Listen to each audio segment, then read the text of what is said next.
How's it going, everybody? It is Ethan, or Unknown Koder, back with another episode here on KodeKraft. As you all know, I've been away from YouTube for a while, and I plan to get into why inside this video. And I also want to go ahead and warn you right now that this is going to be a little bit different type of video. We're primarily just going to be chatting instead of finishing any project from start to finish. I also want to say that this is not like a regular episode. This is going to be labeled episode 24.5. I have a huge plan for episode 25 that maybe I'll get into, maybe I won't. With that being said, let's go ahead and hop into the video. See you guys after the intro.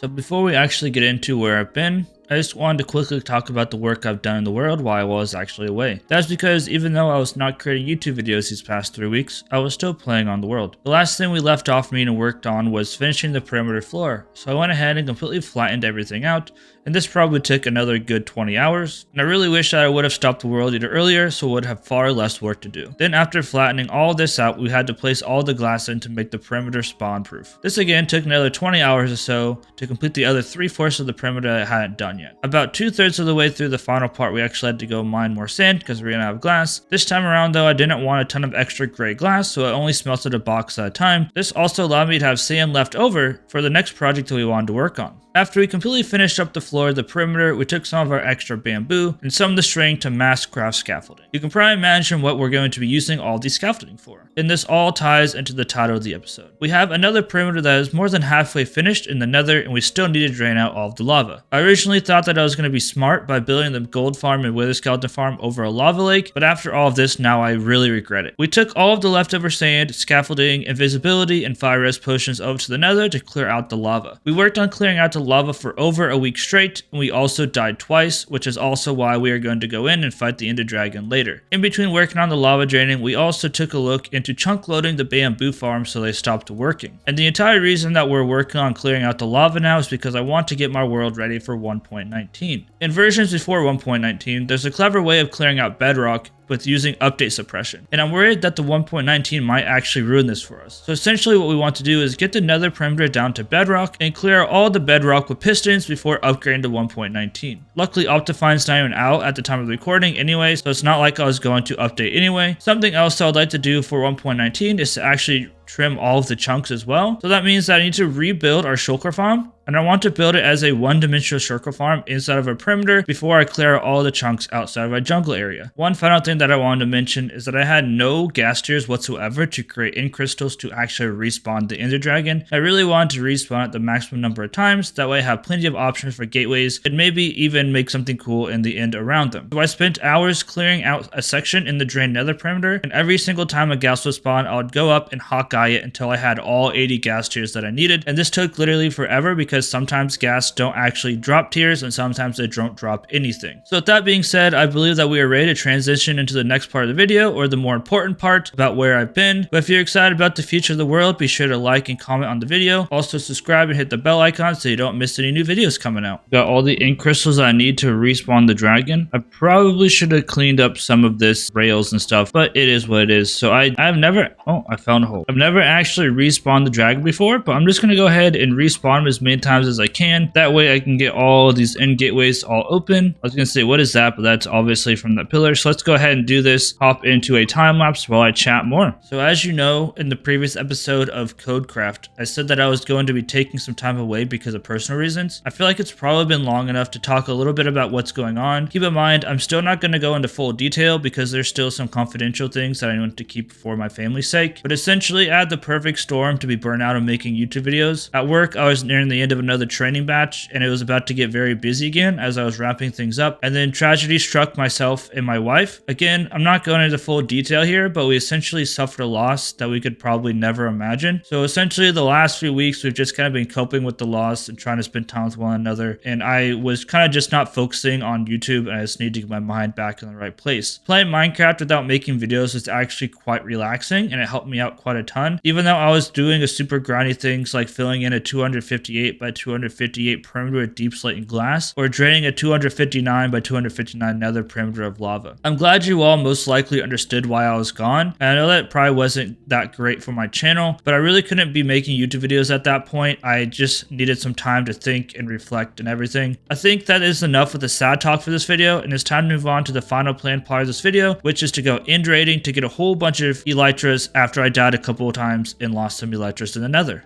There goes all of the Ender Dragon kills. If I read correctly, this should be all of them. That actually took a lot longer than I thought, and it killed my bow twice. So I'm going to go ahead and go back to the overworld, repair my bow, and I'm going to go on a little bit of a Elytra montage while I talk about my last subject. I want you all to see how lucky this is. I literally spawned in from this portal right here, looked to my right, bumped up the render distance, and boom. 1, 2. I'm going to keep the shulkers probably at like that one because the straight shot just in case I ever need it. And I think I just looked right in the bin. Let's commence the Elytra gaining montage. You can't make this up. There's another one. I don't typically get to make videos like this because I don't really have the opportunity or I don't have the timing or whatnot, but I really wanted to make one for a while now. I know tons of videos have already been done like this, but I just wanted to give my opinion on the Minecraft update 1.19 and just kind of some other things and thoughts and what I'd like to see added into Minecraft in the future. At this point, just about everyone and their mother on YouTube's probably given their update on 1.19 at this point. Honestly, I could care less about the update. I haven't really been that interested in an update that's come to Minecraft since probably at least 1.16 when they add the new nether things, or possibly all the way back to the 1.13 aquatic update. I've been playing this game since the beta of 1.0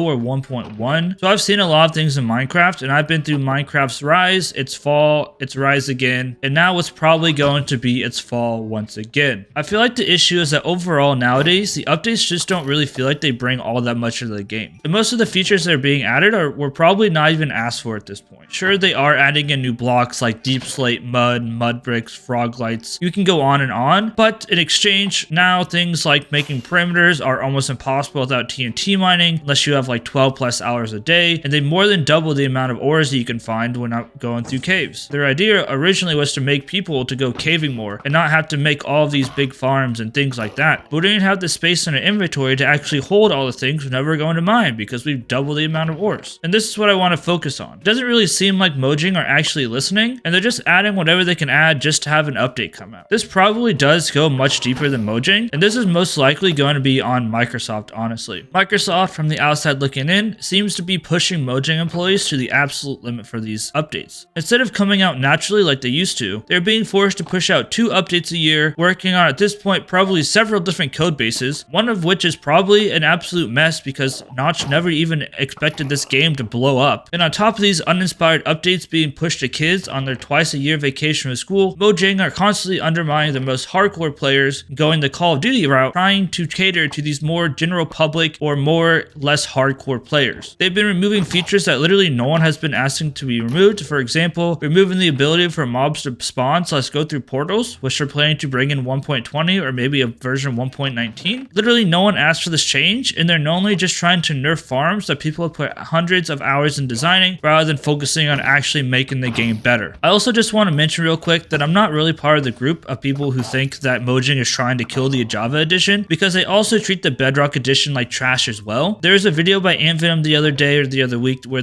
he went through some of the bug reports, and they're straight up just ignoring bugs and focusing on things even though bugs have been around for years. I will say though that I'm not a huge fan of the global moderation that they're trying to push. I feel like servers should be able to set up their own rules and allow moderators and owners to decide whether or not to report someone. Once again, this paired with the timings of when they're pushing their updates just shows that they're trying to force this game into a kid's safe space, which sure, there may be room for things like that in Education Edition where kids are definitely playing, but other than that, moderation should definitely be up to the server's discretion, because at this point it's a game for everyone, not necessarily just for kids. So essentially I feel like parents should be moderating possibly where their kids are playing at, rather than kids just having free reign all over Minecraft. So the second part of this that I wanted to get into is how would I actually fix Minecraft, or what would I actually want to see inside of Minecraft, since I said that I'm not a big fan of the way updates are going and what is actually in updates. At this point, we're done of trashing of Mojang. As you all know, at this point, the performance of Minecraft is constantly getting worse since at least 1.16 update, especially after modifying the terrain generation. So performance would be the first thing that I'd want Mojang to specifically focus on. Sadly, the best possible thing for them to do would be straight up start over and build Minecraft from the ground up, which they've actually already done with Bedrock. However, the issue with Bedrock is they've actually failed to capture all of the oddities and uniqueness of the Java edition, and this is just because that these are quote-unquote bugs. And the biggest issue is that Minecraft Java and Minecraft Bedrock don't even feel like the same exact game. Mechanics are different, and that's just my biggest issue with it. Java Bedrock edition isn't necessarily a bad game, it's just not what I feel Minecraft should be. Either way, just about every Java edition player that I know or I watch on YouTube uses performance enhancing mods, even whenever they do have crazy computers with 3080s, 3090s, 3070s, 2080s, there's so on and so forth. There's no way that people should have to use mods to smoothly play a game this simple with high-end tech. Even my computer, I have an AMD Radeon 6700 XT. This thing should be able to play this game in 60 FPS 4K, but whenever I don't use Optifine, I'm sitting at 60 to 45 FPS in 1080p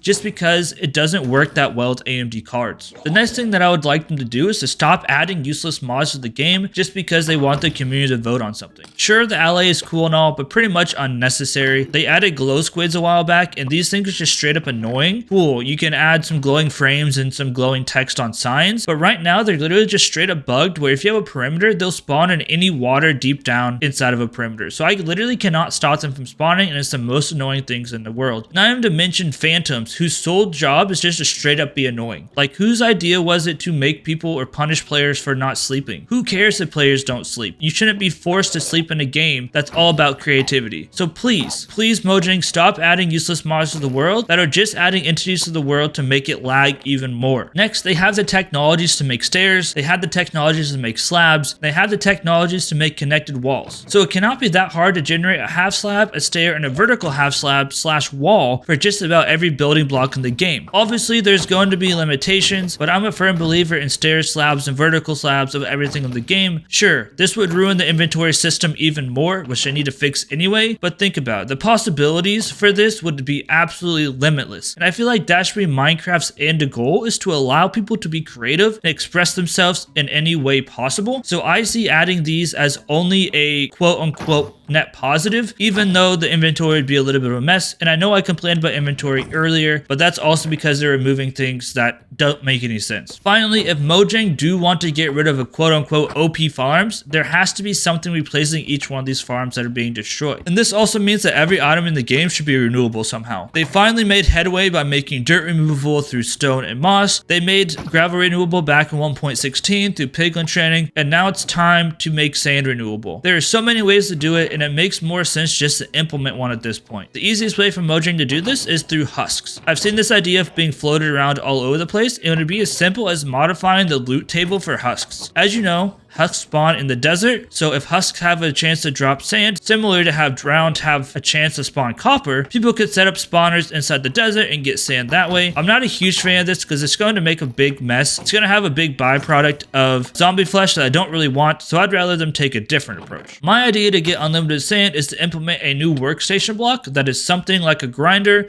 or a grindstone or something. No, we already have a grindstone, but some sort of a grinder that takes in a fuel such as coal and then grinds things into something else. This would only take stone type items and it will make it into more ground down versions of those items. So for example, maybe if you pass the grinder cobblestone, you could turn that into gravel. Then if you pass that gravel in, it would turn into sand. They could also implement other recipes as well to things that aren't as easily obtainable, and this would make it possible to even gain gravel without the use of super overpowered pig farms and gold farms. You could also set up a cobblestone generator that feeds into the grinder, and then it feeds into another to replenish the sand and make TNT to blow up the cobble generator, so on and so forth. You wouldn't need any TNT duping whatsoever anymore. And to make it fair, I would think that you would make it take the same amount of time as it normally would to smelt the item, so it essentially just act as a furnace, except in reverse by smashing things instead of smelting them. And I know people will probably say, well, this is too much like modded, but is it really? It's really just a furnace, except in reverse. And I think it would be cool. And either way, there needs to be a way for renewable sand before they actually remove TNT duping, which they're about on to do eventually with all the changes they've been making. One final idea is once again to counteract the need to use TNT duping flying machines. We need some way to instant mine deep slate, we need some way to instant mine cobblestone, and we need some way to instant mine like blackstone and cobblestone.